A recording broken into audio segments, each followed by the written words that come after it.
Eleanor Vance opened her eyes and knew instantly that something had changed.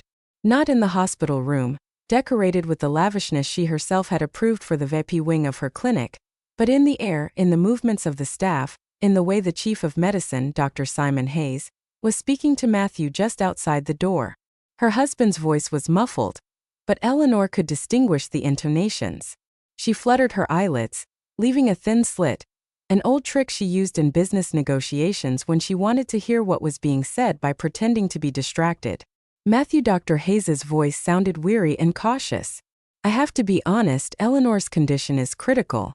The liver failure is progressing despite all our therapies. Her organs are shutting down one by one. We're doing everything we can, but what? The tension in Matthew's voice was sharp. A maximum of 3 days, maybe less. I'm sorry. Silence. Eleanor could hear her own heart still beating. 3 days. So, the doctors had finally admitted what she had been feeling for the last week. Her body was refusing to serve her. 49 years old. A vast empire of high-end wellness clinics, prime commercial real estate in downtown Chicago, stocks, assets, and 3 days. The door to her room opened. Eleanor didn't stir. Matthew walked in, and she caught the scent of his cologne, the same expensive one she had given him for his birthday. He sat on the edge of the bed and took her hand. His fingers were warm, well manicured. 3 years ago, those hands had seemed like a rescue from loneliness. A handsome man, 10 years her junior, attentive, courteous. He had been a manager at one of her clinics. When he first invited her to dinner, Eleanor had felt like a schoolgirl. She had no children. Her first marriage had dissolved 20 years ago, after which she had thrown herself entirely into her business, building, expanding, acquiring. Everything she now possessed, she had earned herself before her marriage to Matthew. He had come into her life when she turned 46, when she suddenly realized her house was empty, and the evenings stretched on endlessly. Matthew leaned closer. Eleanor barely breathed, keeping her facial muscles relaxed. He thought she was unconscious from the heavy sedatives. That's what the nurses had told her. Earlier that morning, her husband had asked if she could hear anything, and they had replied that her consciousness was suppressed by strong medication. What happened next? Eleanor would remember until her last breath. Matthew squeezed her palm, ran his thumb over her wrist, and whispered almost tenderly, "Finally, I've waited so long for this." Eleanor tensed internally, but her body did not betray her. "Your house, your millions," Matthew continued, a new tone in his voice she had never heard before. "It's all going to be mine now. 3 whole years. For 3 years I put up with it, pretended, listened to your lectures about business, about responsibility, smiled at your friends, got into bed with you, and now," he chuckled. "Finally, it's all over." He stood up, released her fingers, adjusted her blanket with a show of care, and walked out. Eleanor heard him speak to someone in the hallway, likely a nurse, telling them to watch his wife carefully, that he would be back soon. His voice was full of concern and grief. When the door closed, Eleanor opened her eyes. The ceiling swam before her, not from weakness, but from rage and horror, because everything that had been happening for the last few months suddenly clicked into a clear picture. The gradual decline of her health. First mild nausea, then weakness, dizziness. Doctors had attributed it to stress and overwork. She had thought so too. But 3 weeks ago, when another attack hit her right in the office, she was rushed to the clinic. The test showed strange abnormalities. Then Eleanor, not trusting even her own doctors, sent a blood sample to an independent lab in another state. The result had arrived 5 days ago when she was already lying here. The toxicology report revealed traces of a substance that shouldn't have been there. A rare drug used in palliative care to ease the suffering of terminally ill patients. In small doses, it causes drowsiness. In large doses, liver failure and the subsequent shutdown of all organs. Eleanor hadn't believed it then. She thought it was a lab error but requested a retest. The second analysis confirmed it. And now, after Matthew's words, there was no doubt left. She had been systematically poisoned. For months, Eleanor tried to sit up, but her body wouldn't obey. Her hands trembled. She lay there staring at the ceiling, trying to figure out what to do. 3 days. If the doctors were right, she had 3 days to fix everything. She knew Matthew. She knew he was handsome, charming, and empty inside. but she thought a comfortable life was enough for him. Fool. He wanted more. He wanted everything. Eleanor slowly turned her head toward the door. In the hallway, someone was clattering with a bucket. She could hear the splash of water, the swish of a mop. She called out softly, "Mississippi." The noise stopped. A few seconds later, the door creaked open, and a hospital assistant peeked into the room. A young woman, thin with dark hair tied back in a clip. Her face was simple, pleasant, without makeup. Eleanor had seen her before. She mopped the floors in the hallway, changed linens, emptied bedpans. A hard, thankless job. "Are you all right, ma'am?" The assistant stepped closer, concerned. "I'll get a nurse." "No, don't." Eleanor forced herself to speak clearly. "What's your name?" "Isabella." "Isabella Garcia." Isabella closed the door. "I need your help." The girl was bewildered, but closed the door. She came closer, peering into Ella Laner's face. Are you okay? Should I get the doctor?" "I am perfectly conscious," Eleanor said, looking her straight in the eye. "And I need you to do one thing for me. Don't tell anyone I'm lucid. Not my husband, not the doctors. But I need you to call my attorney, William Davis. His number is in my cell phone. It's in the nightstand. Tell him Eleanor Vance needs him to come immediately. It's a personal matter." Isabella shook her head. "But I can't. That's not part of my job. If they find out, if you do everything I say," Eleanor paused, gathering her strength, "you will get so much money that you will never work as an assistant again. You will never have to mop another floor or empty another bedpan. I'm serious." The young woman looked at her with disbelief. But something flickered in her eyes. Hope. Despair. Ella Laner could see this girl was cornered by life. People like her grasp at any straw. "Are you serious?" "Absolutely. But there isn't much time. Call Davis now." Isabella darted to the nightstand, retrieved the phone.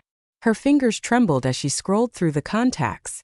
She found the right name, pressed call. Eleanor heard the long rings. Finally, someone answered. "Mr. Davis, I'm sorry. I'm calling from the clinic. From Miss Eleanor Vance. She's asking you to come right away." "Yes, she's conscious. She says it's a personal matter, very urgent." The attorney's voice asked something. Isabella repeated herself. Then she handed the phone to Eleanor. She took it, barely able to hold it.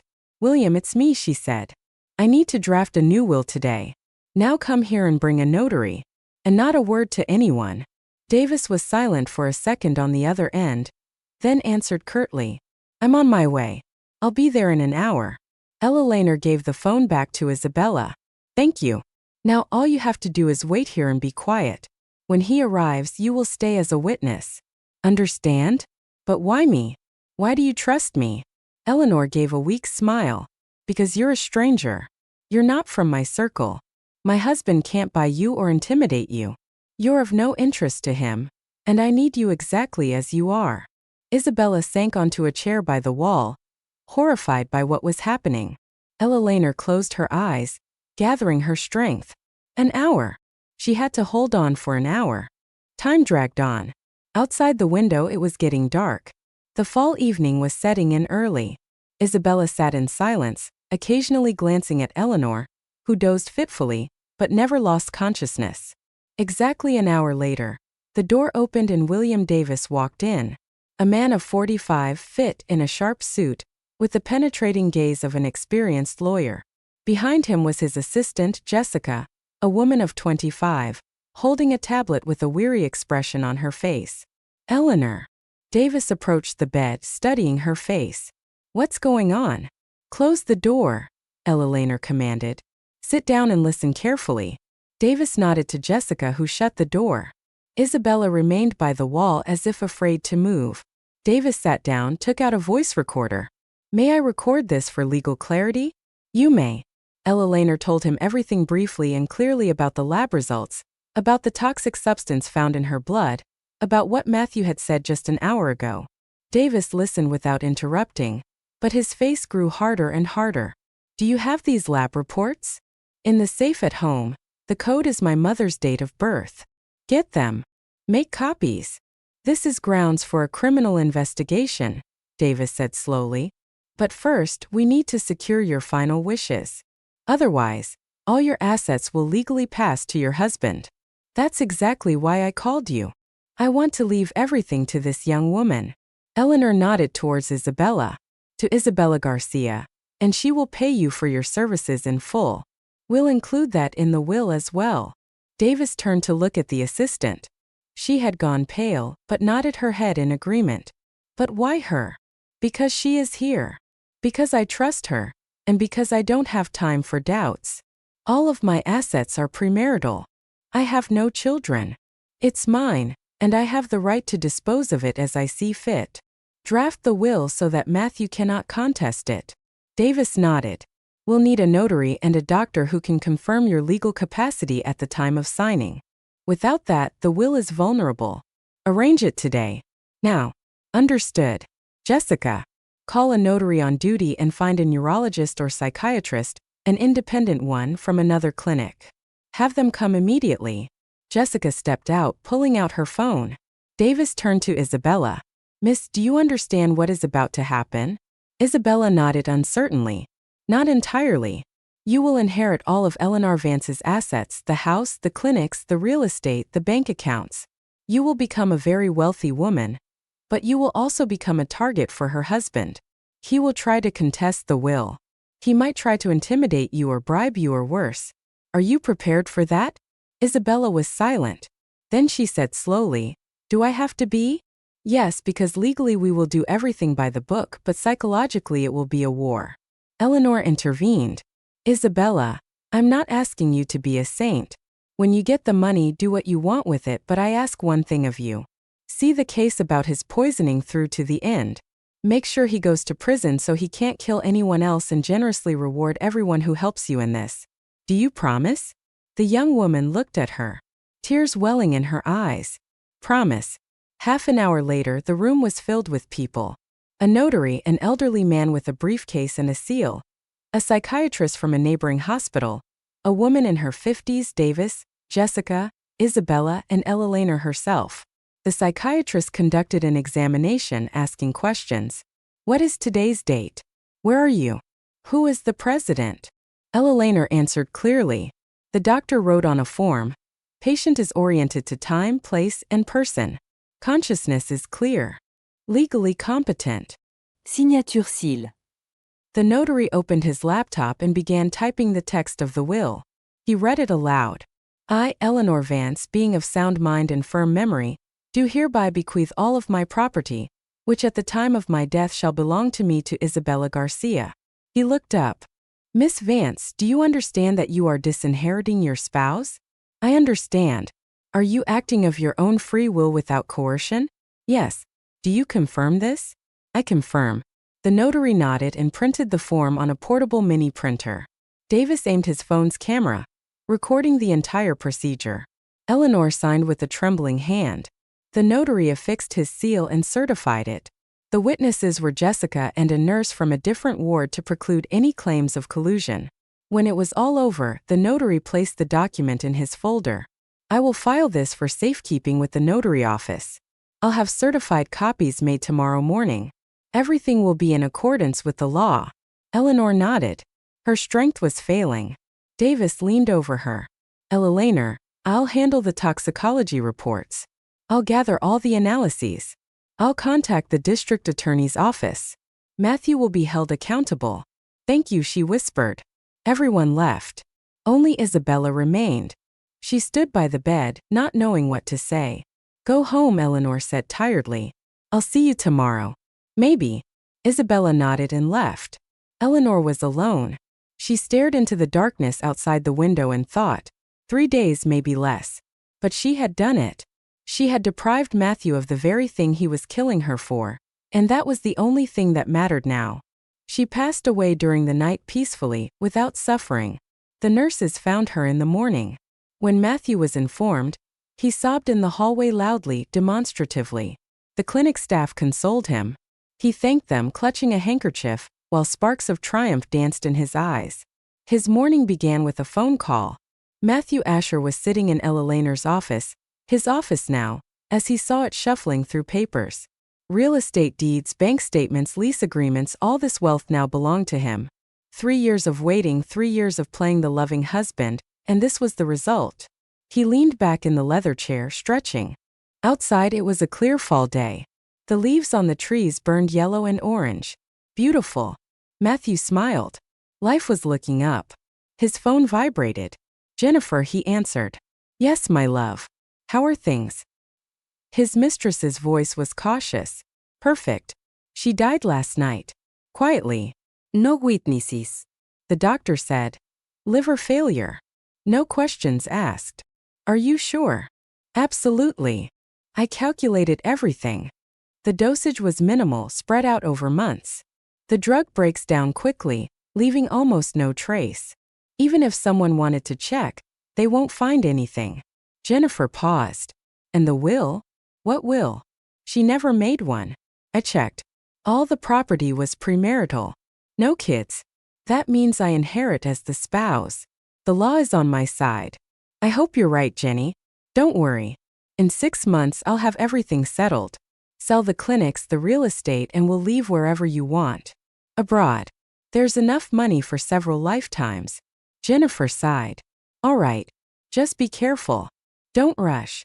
Play the grieving husband. I'm a professional, Matthew chuckled. Don't lecture me.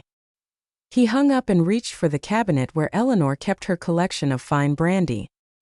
He poured himself a glass, took a sip. Excellent. Everything in this house was excellent. And now it was all his. There was a knock on the door. The housekeeper, an elderly woman with red eyes, entered. Mr. Asher, your attorney is here. Mr. William Davis. Matthew frowned. That Davis had always been too smart, too observant. Eleanor had trusted him with all her legal affairs. What did he want? Let him in. Davis appeared in the office, trim in his formal suit, his face serious. He didn't offer a hand to shake, just nodded. Matthew, my condolences. Thank you. Matthew put on a mournful expression. It's a tragedy. Undoubtedly, I need to discuss a few legal matters with you. I'm listening. Davis sat down without waiting for an invitation, taking out a folder. Eleanor Vance left a will. Matthew tensed. Really? How could she have not said anything to him about a will and what's in it? All property belonging to her at the time of her death has been bequeathed to another person. A pause. Matthew didn't immediately grasp the meaning of what was said. Then he asked again. Meaning? Meaning you are not the beneficiary of the will. Eleanor disposed of her assets differently. Matthew jumped to his feet. That's impossible. She was in a coma. When did she have time? Davis looked at him coldly. The will was executed the day before her death in the presence of a notary, a psychiatrist who confirmed her legal capacity, and 2 witnesses. It is all perfectly legal. To whom? Matthew felt a chill run down his spine. Who did she leave it to? That will be announced at the notary's office tomorrow at 10 a.m. Your presence is required. I'll contest it. Matthew slammed his fist on the desk. She was incompetent, sick. We have a medical conclusion of her full legal capacity at the time of signing. We have a video recording. We have the notary's testimony. Davis stood up. I suggest you prepare yourself mentally and hire your own attorney. He left without another word. Matthew remained alone, breathing heavily. A will? How dare she? How did she even manage it? He grabbed his phone and dialed Jennifer. We have a problem. A huge problem. The next morning, Matthew arrived at the notary's office. Jennifer was with him. He introduced her as a family friend supporting him in his time of grief. The notary, the same elderly man, met them in his office. William Davis and his assistant Jessica were already there. Where is the heir? Matthew asked sharply. The heiress has sent a representative, the notary replied. Her interests are represented by attorney William Davis based on a notarized power of attorney. Who is she? Where is she? The notary opened the folder and took out a document. According to the last will and testament of Eleanor Vance, the sole heir to all her property is Isabella Garcia, residing at Who is she? Matthew couldn't believe his ears. I've never heard of her. A hospital assistant at the clinic where your wife passed away. The notary confirmed. Jennifer grabbed Matthew's arm, squeezing it as a warning. He swallowed his rage and forced himself to speak calmly. This is absurd. Eleanor didn't know this woman. How could she leave her everything? Davis answered evenly. A testator has the right to bequeath their property to any person. The law does not require an explanation of motives. But she was sick, incompetent. On the contrary, Davis laid a medical report on the table. Here is the assessment from the psychiatrist who conducted an evaluation immediately before the signing of the will. The conclusion: legally competent, clear consciousness, free will. There is also a video recording of the procedure. The notary personally certified her will. Everything was executed flawlessly. Matthew felt the floor give way beneath him. And what about me? The notary explained patiently, as if stating the obvious. Your wife's assets were acquired before the marriage. Therefore, they are not considered marital property. As the surviving spouse, you are only entitled to your share of the assets acquired during the 3 years of marriage. The house, the clinics, the commercial real estate, the accounts, all of that belonged to Eleanor before the marriage. According to the will, these assets passed to Miss Garcia. So I get nothing. You have your salary for the past 3 years, your personal savings, the car registered in your name, that is your share of the marital property. Matthew was silent.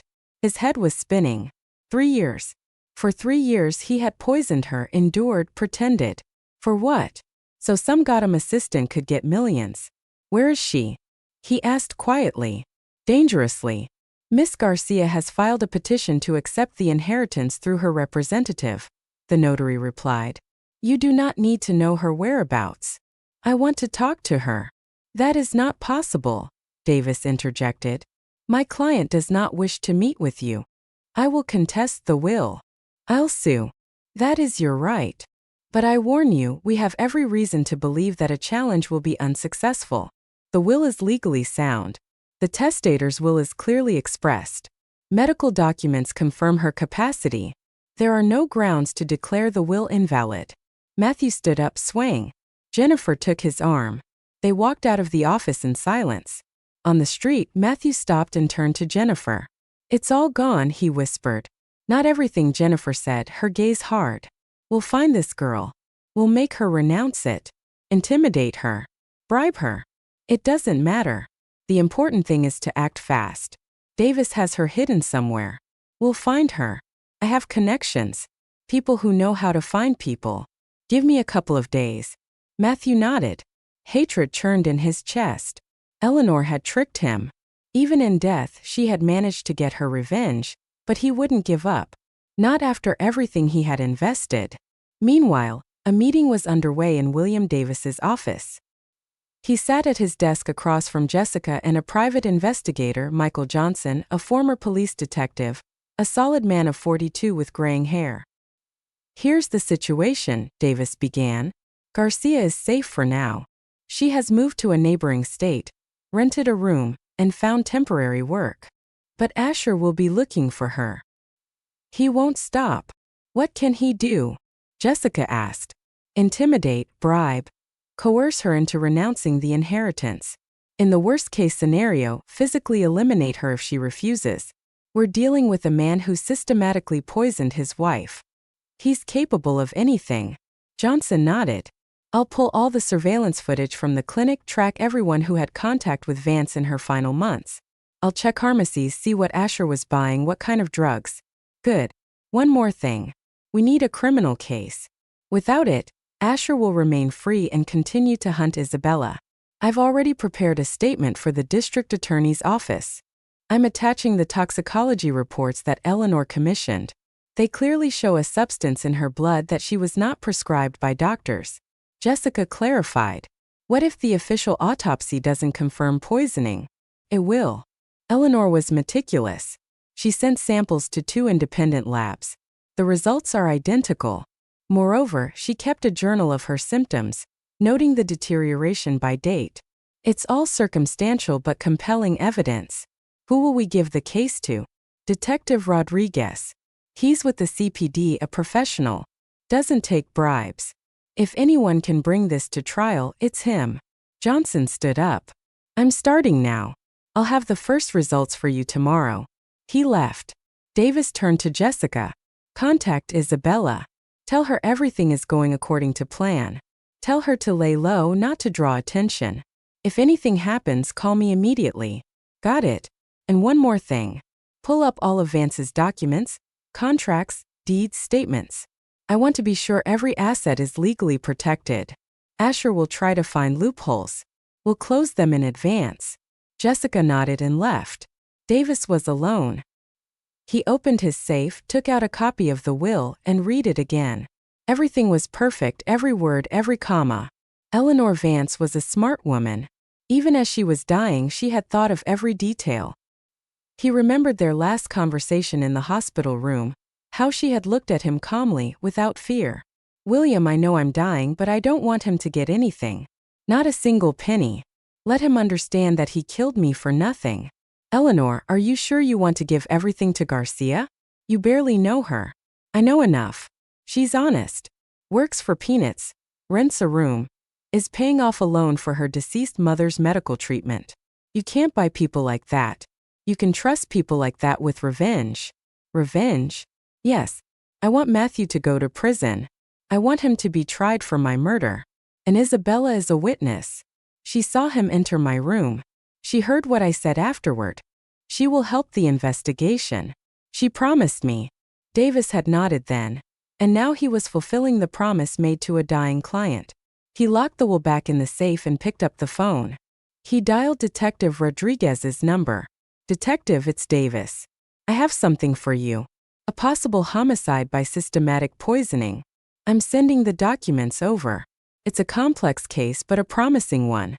Rodriguez was silent on the other end. Send them over. I'll take a look. Thank you. I'll await your feedback. Davis hung up. Now all he could do was wait. Wait for the wheels of justice to start turning slowly but inevitably. Meanwhile, in a small rented room in a neighboring state, Isabella Garcia sat on an old sofa and stared out the window. A fine fall rain was drizzling outside. The drops ran down the glass, merging into winding streams. She still couldn't believe it. It all felt like a dream. 2 days ago, she was mopping floors in a hospital corridor, earning a tiny salary, counting pennies until payday. And today, Attorney Davis informed her she was the heir to a vast fortune. Isabella wasn't happy. She was scared because she understood that Vance's husband would not leave her alone. He would come for her. He would search for her. And then what? Her phone vibrated. It was Jessica. Isabella, how are you? I'm okay. Just staying home. Good. Don't go out unless you absolutely have to. Asher has already started looking for you. We're monitoring his actions. He doesn't know where you are yet. But be careful. Okay. One more thing. The detective will want to take your statement soon about what you saw at the hospital. What Miss Vance said. Be ready. I'm ready. Promised her. Good girl. Hang in there. Isabella hung up. She remembered Eleanor Vance's face, pale and gaunt, but with a clear, steady gaze. She remembered her last words. See the case about his poisoning through to the end. Make sure he goes to prison. She would see it through. Whatever happened, because Eleanor had given her a chance at a different life, and Isabella would not let her down. Outside, the twilight deepened. Somewhere in another city, Matthew Asher was gathering information, making plans, preparing to attack. And here, in a quiet room, a young woman who was a nobody just yesterday was preparing to defend herself. The game had begun, and the stakes were too high to lose. Detective Rodriguez sat in his office at the CPD headquarters and studied the materials sent by Attorney Davis. The folder was thick. Medical reports, toxicology analyses from 2 independent labs, excerpts from the medical history, and the deceased Eleanor Vance's personal journal, where she had recorded her symptoms by date. Rodriguez was an experienced investigator with a reputation for being thorough and incorruptible. He didn't like high-profile cases, but when he took one, he saw it through to the end. He was now reading the toxicology report for the 3rd time. It all added up. Traces of a drug used in palliative care were found in Vance's blood. In high doses, it was lethal. The substance was rare, strictly prescription only. Vance did not have cancer. Where did it come from? Rodriguez picked up the phone and called Davis. William, I got the materials. A question. Did Vance have any medical reason to be taking this drug? None whatsoever. Her attending physician confirmed he never prescribed anything like it. In fact, Eleanor herself suspected something was wrong and secretly submitted her blood for analysis at an outside lab. The results are shocking, but they're credible. Understood. Who had access to her food and medicine? Primarily her husband, Matthew Asher. They lived together. He made her tea, brought her pills. The housekeeper came 3 times a week, but she's been with the family for 20 years, thoroughly vetted. Other contacts were sporadic. The husband's motive is the inheritance. Vance owned a network of clinics, commercial real estate, large accounts, all acquired before the marriage. No children. If she had died without a will, everything would have gone to Asher as the sole legal heir. But she left a will. Yes. The day before she died in favor of a third party, the assistant Isabella Garcia, Asher was left with nothing. Interesting. So, he had motive means an opportunity. The classic triad. Exactly. What's more, there's a witness. Garcia heard Vance tell me about her suspicions. She's ready to testify. Where is she now? In a safe place. Asher is actively searching for her, trying to intimidate her into renouncing the inheritance. I fear for her life. Rodriguez frowned. All right. I'm opening a criminal case for first-degree murder. I'll order an exhumation and a second forensic medical examination. If the poisoning is confirmed, Asher is going to get a long sentence. Thank you, detective. Don't thank me. Just doing my job. Rodriguez hung up and began to prepare the paperwork to open the criminal case. It would be painstaking work, but he liked cases like this when everything falls into a clear picture, when the criminal thinks he's gotten away with it and then realizes the net is tightening. 2 days later, the detective obtained a court order for the exhumation of Vance's body. The procedure was conducted discreetly without media attention. The materials were sent for examination to a leading forensic center. While the experts worked, Rodriguez began to gather circumstantial evidence. He tasked his assistants with pulling surveillance footage from pharmacies in the area where Vance lived. The objective was simple: find out if Asher had purchased that specific drug. The results came in a week later. On the recording from one of the privateers, Matthew Asher was clearly visible. He walks up to the counter, speaks to the pharmacist, hands over cash and receives a box. The date was 2 months before Vance's death. Rodriguez summoned the pharmacist for questioning. A nervous, frightened woman in her 50s. Do you remember this man? The detective asked, showing her a photo of Asher. Yes, I remember him. He came in several times. What did he buy? A drug for palliative therapy. He said his mother had cancer, that the doctors had allowed her to take it at home so she wouldn't suffer. Did you get a prescription? The pharmacist went pale. No, he said he lost the prescription. He offered to pay extra. I agreed. I needed the money. How many times did he buy it? 4 or 5 times. I don't remember exactly. Rodriguez nodded. You do realize you broke the law selling prescription drugs without a prescription. And if this drug was used for a murder, you're an accessory. The woman burst into tears. I didn't know. I swear. I didn't know. Write a statement.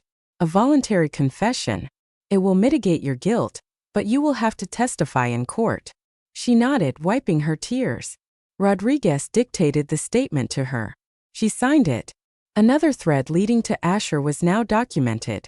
Meanwhile, the private investigator Michael Johnson was conducting his own investigation. He reviewed all the surveillance footage from the clinic where Vance was a patient. He studied who entered her room when and for how long. Matthew Asher appeared regularly, bringing fruit, flowers, sitting by her bedside. On camera he looked like a model husband, but then Johnson noticed a detail. Asher enters with a thermos, stays for 10 minutes, leaves without the thermos. An hour later, a nurse goes in to collect the dishes. The thermos is empty. Johnson pulled the medical records. On that day, Vance's condition had sharply deteriorated. Nausea, weakness, confusion. The doctors attributed it to the progression of her illness. The detective found the nurse and conducted an informal interview. Do you remember that day? Asher brought his wife tea in a thermos. Yes, I remember. Miss Vance drank a little, then said the tea was bitter. I thought the brew was just strong. And what did Asher say? Nothing. He just smiled and said she was always picky. Johnson recorded the testimony. Another brick in the wall of the prosecution. At the same time, he tracked Asher's activities after the will was read.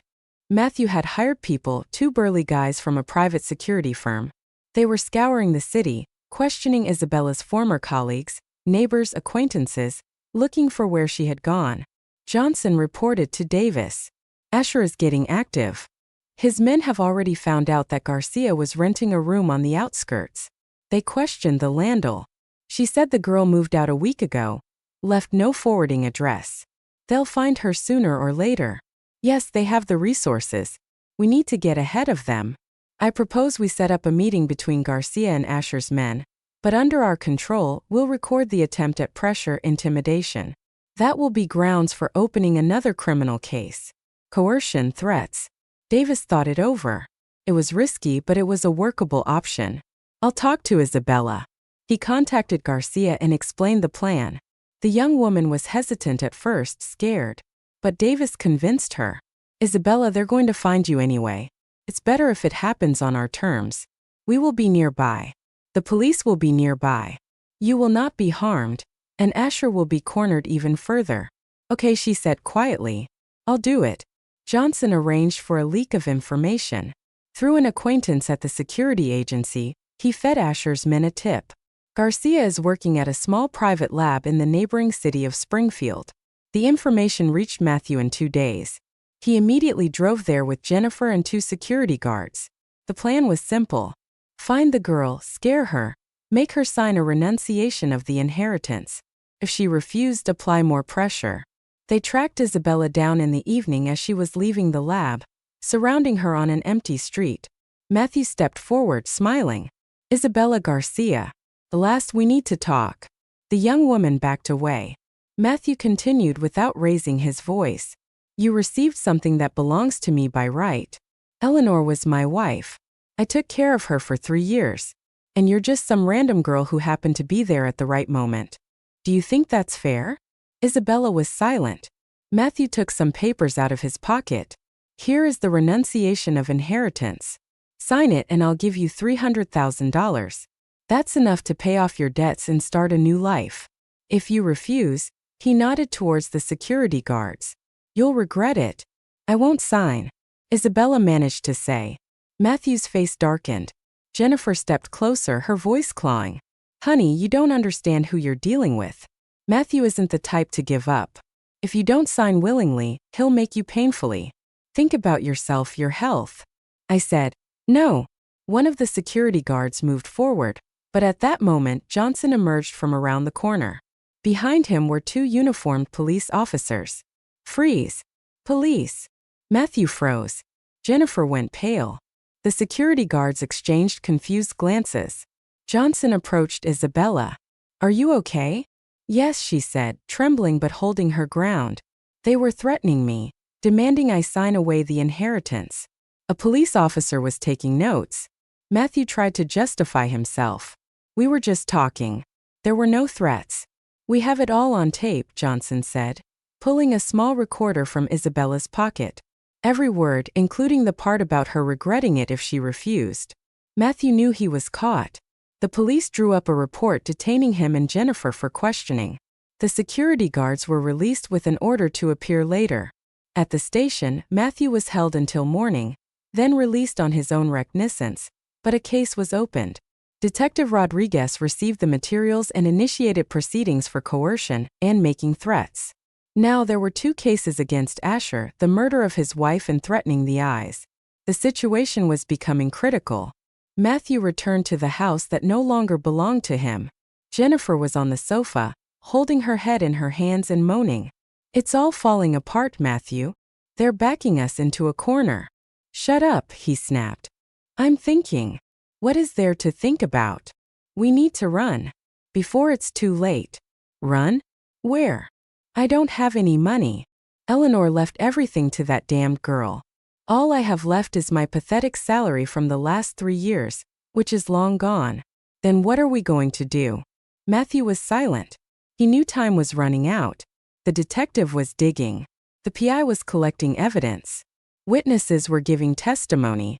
Soon he would be arrested. And then it would all be over. He needed a plan. A desperate, risky plan. He picked up the phone and dialed the number of one of his security guards. Listen carefully. I need information on Garcia. Everything you can find, where she lives, where she works, who's protecting her. I'll pay double the usual rate. The guard agreed. Matthew hung up. Jennifer looked at him in horror. Are you crazy?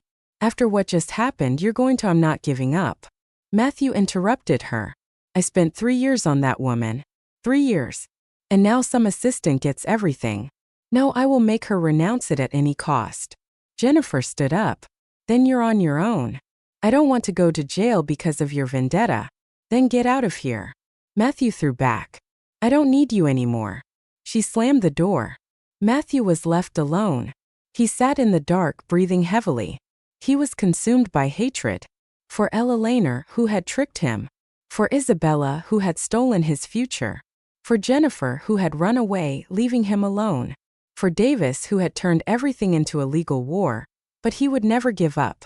At that same time, Detective Rodriguez was reviewing new materials. The forensic report had arrived sooner than expected. The result was unequivocal. Eleanor Vance's death was caused by multiple organ failure, resulting from the systematic administration of a toxic drug. The concentration of the substance in her tissues indicated prolonged poisoning for at least 3 months. Rodriguez called Davis. William, the report is in. The poisoning is confirmed. I'm issuing a warrant to charge Asher. I'm bringing him in for questioning tomorrow. He might try to flee, so I'm asking the court for him to be remanded in custody. The risk of flight and witness tampering is obvious. I agree. Keep me posted. Rodriguez ended the call and began to prepare the documents. The noose was tightening. Soon Matthew Asher would be where he belonged, behind bars.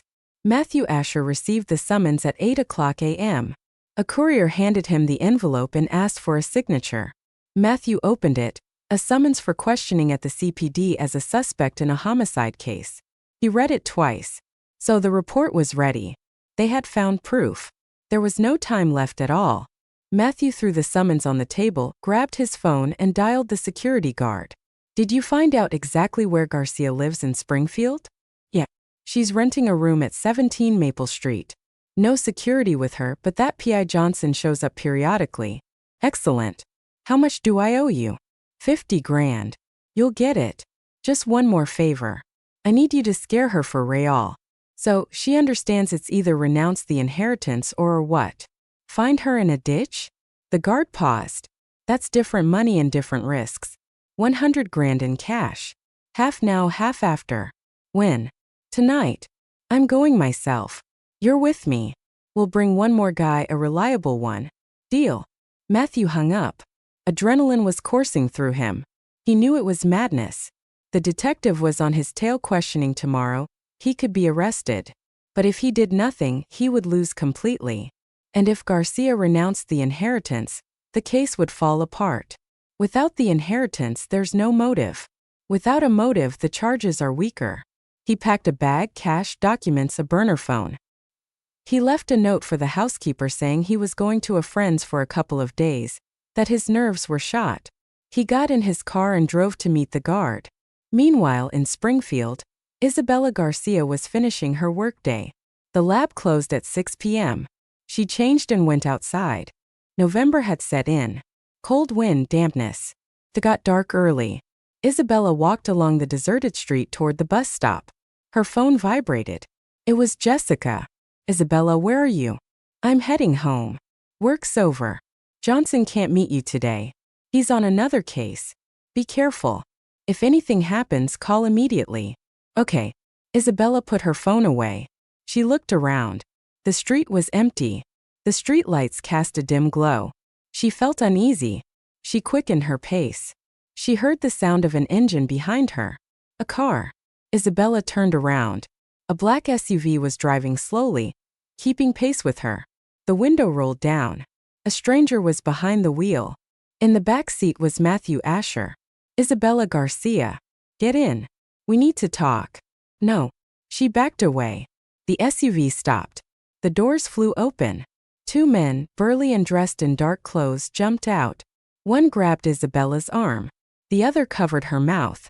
She tried to struggle, but she was no match for them. They pushed her into the car, sandwiching her between the guards. The SUV sped off. Matthew turned to her. You shouldn't have been so stubborn, Isabella. We could have settled this peacefully now. We'll have to do it differently. She was silent, gasping for air in terror. The car left the city, turned onto a dirt road, and stopped at an abandoned hangar. Matthew got out, nodding to the guards. Bring her out. They dragged Isabella from the car and led her to the hangar. Inside it was cold and dark. It smelled of damp and rust. Matthew turned on his phone's flashlight, illuminating her face. Listen carefully. You have two options. First, you sign the renunciation of the inheritance right here, right now. I'll take you back, give you $300,000, and we part as friends. Second option, he paused. No one will ever find you. Understand? Isabella was trembling. They're looking for me. If I disappear, you'll be the first suspect. Let them suspect. Nobody. No crime in the body. Matthew smirked. There's a deep swamp nearby. Even a tank could sink there. She was silent. Matthew took the papers from his pocket. Here's the renunciation. Will you sign? No. Matthew nodded to one of the guards. The man struck Isabella across the face. She fell, her knee hitting the concrete floor. Matthew crouched beside her. Do you think I'm joking? I killed Eleanor slowly, methodically. For 3 months I slipped poison into her tea. I watched her waste away and I didn't care. Do you think I'll treat you any differently? Isabella lifted her head and looked him in the eye. Blood trickled from her split lip. You're a murderer and you will go to prison. Sooner or later. Matthew stood up and kicked her in the stomach. She doubled over in pain. He crouched again. I'm asking you for the last time. Will you sign? Isabella was silent. Matthew straightened up, nodding to the guards. Get the car ready. We're taking her to the swamp. We'll deal with her there. At that moment, sirens wailed outside. Matthew froze. The guards rushed to the door, but police officers were already storming the hangar, weapons drawn. Freeze. Hands behind your head. Matthew tried to run, but they tackled him and cuffed him. The guards were also detained. Johnson entered next, walked over to Isabella and helped her up. Are you all right? Alive, she rasped. Good job. Hang in there. We've called an ambulance. They led Matthew out of the hangar and put him in a police car. He stared at Isabella with pure hatred. She stood leaning on Johnson, and for the first time in a long time she felt, it's going to be okay. Johnson explained later at the hospital. After the doctors had treated her wounds, we were tracking Asher's phone. When he left the city, we knew he was up to something. We looped in the local police, coordinated our actions. We got there just in time. Thank you, Isabella said, holding an ice pack to her split lip. If it weren't for you, don't think about it. The main thing is you're alive and Asher is going away for a long time now. Attempted murder, kidnapping, threats, plus the main case, the murder of his wife. He's looking at 20 years. Isabella nodded. The pain was gradually subsiding. She closed her eyes, picturing Eleanor Vance's face. The promise she had made to her. She had kept it. The next day, Detective Rodriguez questioned Matthew Asher. He sat in a holding cell, unshaven, his eyes hollow. Matthew Asher, you are being charged with the premeditated murder of your wife, Eleanor Vance, by means of systematic poisoning, also with the kidnapping and attempted murder of Isabella Garcia. Do you plead guilty? No. Matthew stared sullenly at the table. We have the forensic report confirming the poisoning. We have witnesses who saw you buy the drug at the pharmacy without a prescription. We have surveillance footage from the clinic where you brought your wife tea and a thermos, after which her condition worsened. We have a recording of your conversation with Miss Garcia where you explicitly say, I killed Eleanor for 3 months. I slipped poison into her tea. Do you want me to play the recording? Matthew was silent. Rodriguez pressed play on the recorder. Matthew's voice was clear. I killed Eleanor slowly, methodically. For 3 months I slipped poison into her tea. I watched her waste away and I didn't care. Rodriguez turned it off. That's your voice. Matthew didn't answer. Rodriguez continued. We also have the testimony of Miss Garcia, whom you kidnapped, beat, and threatened to kill if she didn't renounce the inheritance. Her injuries have been documented. Your security guards have already given statements confirming they acted on your orders. Matthew, you've cornered yourself. The only thing that can help you now is a full confession. Matthew lifted his head. I want a lawyer. That is your right. This interview is over. Rodriguez left the cell and called Davis. William Asher is in custody. The court has ordered him held without bail. Flight risk and witness tampering are off the table. We can move to the next stage. Excellent. I'm preparing the documents for the civil case.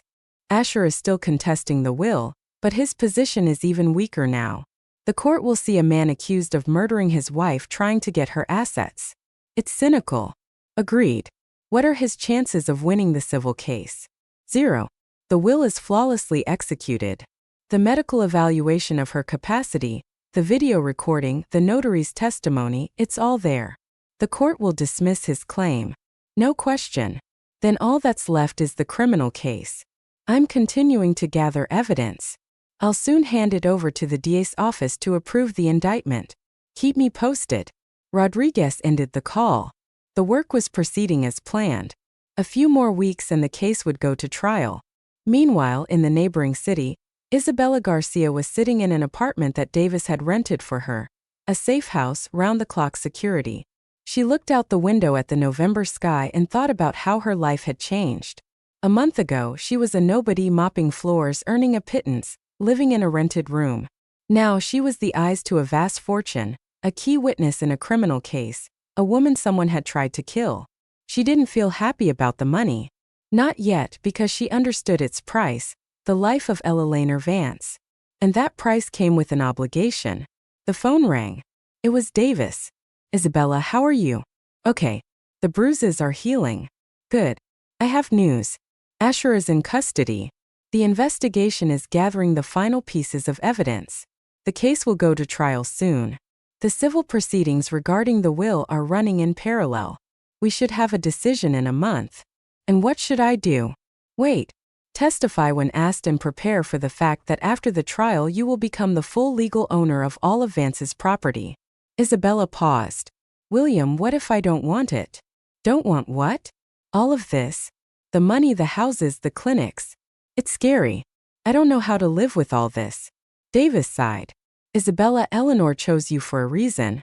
She saw something in you that she didn't see in others. Honesty maybe, or just kindness.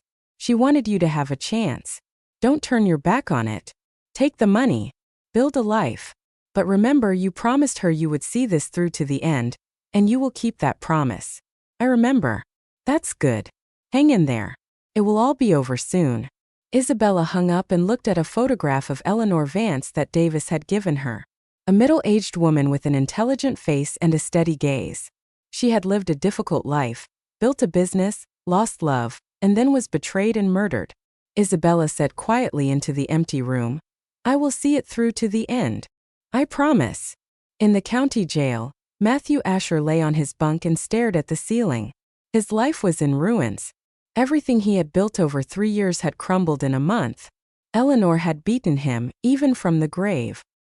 He remembered her last days, how she lay in the hospital room pale and weak, how he had whispered to her thinking she was unconscious, how he had rejoiced, and she had heard everything, understood everything, and delivered a counterblow from which he would never recover. Matthew closed his eyes. The cell was cold and stuffy at the same time. Water dripped somewhere. His cellmate was snoring. Life went on, but for him it had stopped. He thought of Jennifer. She had left when she sensed danger. A smart woman. She had always been smarter than him. She had used him just as he had used Eleanor. Matthew turned to face the wall. Another interrogation tomorrow. Then the trial. Then the sentence. 20 years, maybe more. He wouldn't live to see freedom. At his age, 20 years was a death sentence. He smirked bitterly. Eleanor knew what she was doing. She had left him his life, but she had taken away everything he had lived for. It was worse than death. He heard footsteps outside. The guards were bringing in someone new. The door to the next cell clanged shut. Matthew didn't move. He didn't care. Eleanor had won, and her victory was absolute. Half a year passed. Spring arrived unexpectedly. Quickly, the city was filled with the scent of new greenery. Isabella Garcia stood at the window of her new apartment, looking down at the avenue below. The apartment was spacious, bright, with high ceilings. Her apartment, bought with Eleanor's money. A lot had changed in those months. The investigation had concluded. Matthew Asher's case was sent to trial. At the same time, the civil case over the will had ended.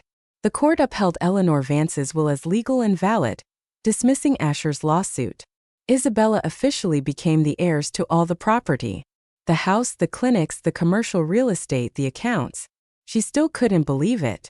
6 months ago she was desperate for money, and now she had millions at her disposal.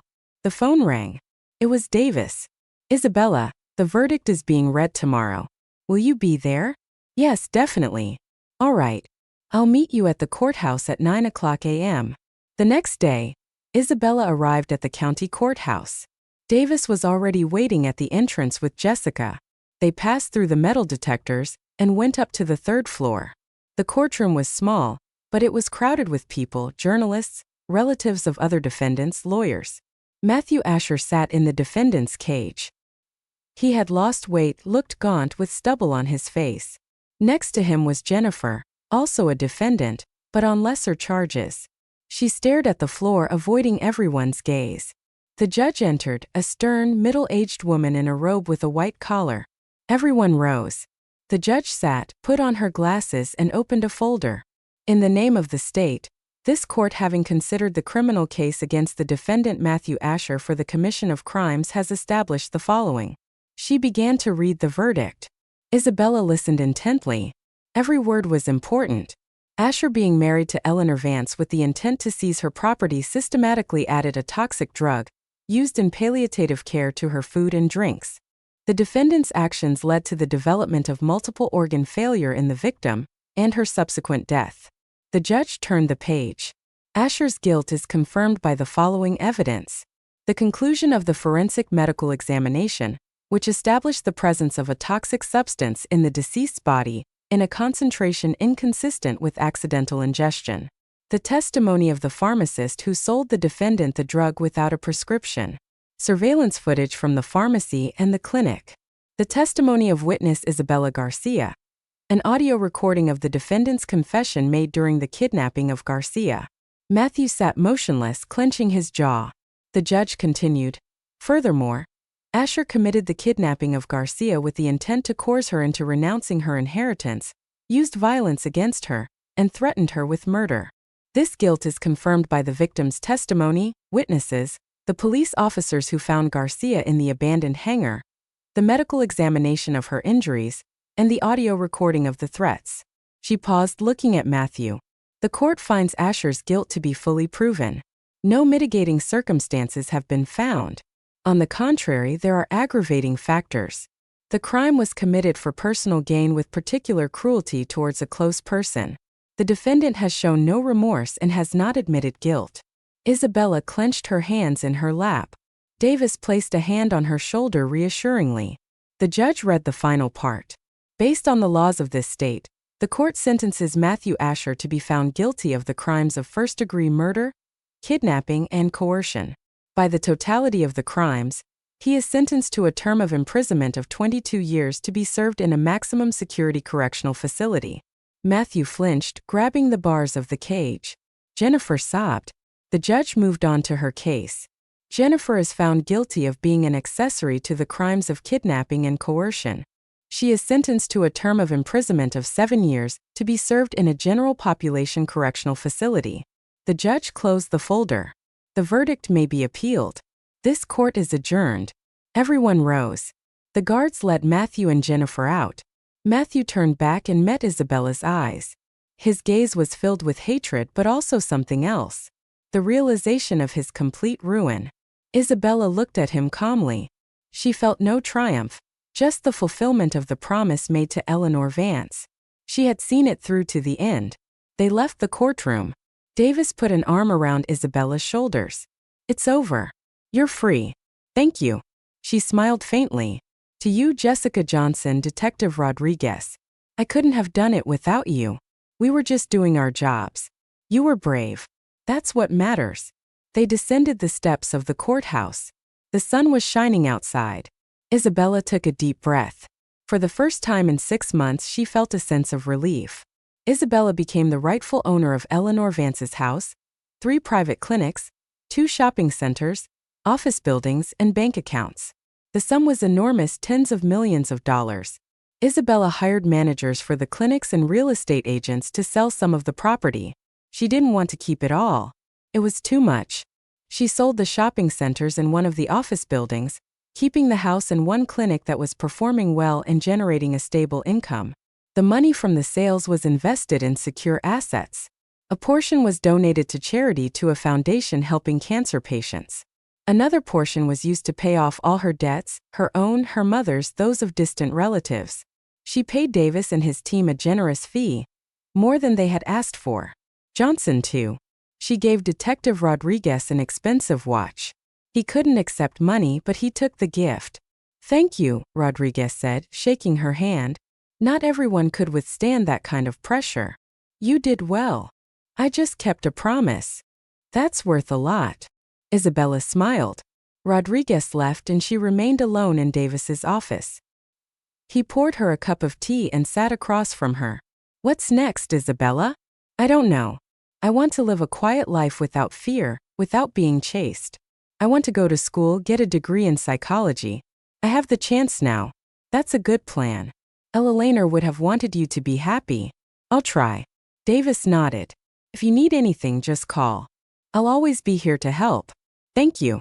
She finished her tea, said her goodbyes, and went out into the street. The day was warm and sunny. The city was living its usual life. People hurried about their business. Children played in yards. Shopkeepers served customers. Isabella got into a taxi and gave the address. Eleanor Vance's house, now her house, stood in a quiet neighborhood, surrounded by a garden. She went inside and walked through the rooms. Everything was clean and tidy. The housekeeper had retired, but came once a week to air the place out and clean. Isabella went up to the 2nd floor and entered Eleanor's bedroom. The room was spacious and bright. On the nightstand was a photograph of a young Eleanor, beautiful and self-assured. Isabella took the house keys from her purse and placed them on the nightstand next to the photo. She said quietly, "Eleanor, I did everything you asked. Matthew was convicted. He got 22 years. He won't poison anyone else. Won't deceive anyone else. Thank you for trusting me. I will try to be worthy of what you left me."